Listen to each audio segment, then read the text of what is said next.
15,000 টাকায় কি গ্রামে চলা সম্ভব? উত্তর হলো হ্যাঁ, সম্ভব। মাঠের এই কাজ করলে আপনি 15,000 অ্যাভারেজের এর থেকে বেশি ইনকাম করতে পারবেন না। এটাই স্বাভাবিক ইনকাম হয়।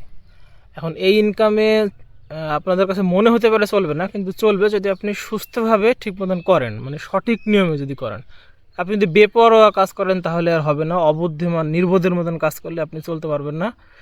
এখানে বরকতের বিষয় আছে, অনেক গুরুত্বপূর্ণ বিষয়। আপনার যদি নিয়াত ঠিক থাকে, আপনার যদি পন্থা ঠিক থাকে, সঠিক জ্ঞান ব্যবহার করেন, তাহলে আল্লাহ অবশ্যই আপনাকে এই আয়ের মধ্যে বরকত দান করবে। সেক্ষেত্রে আপনার এই আয় হয়ে যাবে। তারপরেও এডিশনাল কিছু বিষয় হলো যে গ্রামে যারা কাজ করে মাঠে, তারা শুধুমাত্র যে শুধু এইটার উপরে ইনকাম থাকে তা না। আশেপাশে ছাগল, একটা গরু পালে, হয়তো মুরগি টুরগি এগুলো করে, বা আশেপাশে কিছু ক্ষেত খামার চাষাবাদ করে, তো সেখান থেকেও আরও কিছু ইনকাম হয়। সো ওইটা হয়তো ওইটা বেড়ে 20-25 হাজার টাকা হয়ে যায় আর কি, অ্যাভারেজ করলে, গড় হিসাব করলে। আর তাছাড়াও আপনি যদি শহরে 25,000 বা 30,000 টাকা ইনকাম করেন, আর গ্রামের যদি 15,000 টাকা ইনকাম করেন, সেটা কিন্তু প্রায় বরাবর সমান হবে।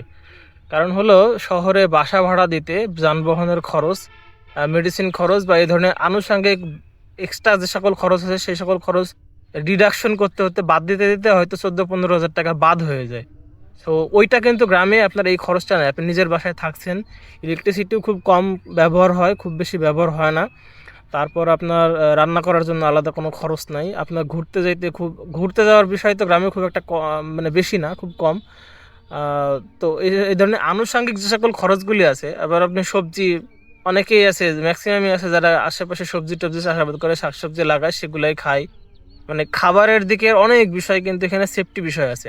এরপরে শহরে থাকলে আপনার যেটা হয়, যেহেতু অস্বাস্থ্যকর পরিবেশ, অস্বাস্থ্যকর খাদ্য খাবার খাচ্ছেন, সো স্বাভাবিকভাবে অসুস্থ বেশি হবেন। সো ওই জন্য ওইটার আবার এক্সট্রা যে সকল খরচগুলো আছে, গ্রামে কিন্তু এগুলোর খরচগুলো অনেকটা কম। কারণ যেহেতু সুস্বাস্থ্যকর একটা পরিবেশ পাওয়া যায়, তো সেই অনুযায়ী মানুষ স্বাস্থ্যবানই বেশি থাকে, অসুস্থ কম হয়, তো ওইখানেও কিন্তু খরচটা কম আছে। আর হ্যাঁ, অবশ্যই অনেক কিছু নিয়াতের উপর নির্ভর করে। আপনি যদি নিয়াত করেন যে আপনি গ্রামে 15,000 টাকা দিয়ে চলবেন, তাহলে অবশ্যই চলতে পারবেন। আল্লাহ আপনাকে সেই ব্যবস্থাটা করে দেবে। অনেকে চিন্তা করে যে আমি বিপদ আপদে আমার টাকা খরচ হবে, সেই জন্য টাকা সেভ করি। আল্লাহ কিন্তু ওই বিপদ আপদের জন্য ওই টাকা খরচ করার ব্যবস্থা করে দেয়। বিপদ আপদ ওই কারণে আসে কিন্তু। সো নিয়াত আপনি কী করছেন, এর উপরে আবার অনেক গুরুত্বপূর্ণ বিষয়। আপনি যদি সাফ মনে চিন্তা করেন যে হ্যাঁ, আমার এই খরচে আল্লাহ আমাকে সুন্দর মতো করে নিয়ে যাবে, তাহলে দেখবেন ওই খরচেই আল্লাহ আপনাকে আসলেই সুন্দরভাবে নিয়ে যাবে। আপনাকে এত বরকত দিবে, আপনার খরচ অনেক কমিয়ে দিবে। মানে বরকতের বিষয়, আপনার আপনার আয়, আপনি সুন্দরভাবে চলতে পারবেন কিনা, এটা নির্ভর করে আপনার যে আয় আর ব্যয়, এটার যে একটা হিসাব, এই হিসাবটা ঠিক মতন মিলছে কিনা। আপনি যদি বেশি আয় করেন, আবার প্রচুর পরিমাণ খরচ করেন, তাহলে কিন্তু একই বিষয় হলো। আর আপনি যদি অল্প আয় করে অল্প খরচ হয়, তাহলে কিন্তু আবার ওই জিনিসটা সমানই হয়। সো আপনাকে বিষয়টা বুঝতে হবে যে আপনি সাফ মনে চিন্তা করতে পারতেছেন কিনা। That's it. আজকে আমার হাইব্রিড লাইফস্টাইলের 19তম দিন। আজকে মরিচের ভুঁই নিরাছি, এই যে এই মরিচের ভুঁই। গতদিনও এখানেই ছিলাম, আগামীকালও হয়তো এখানেই আসতে হবে।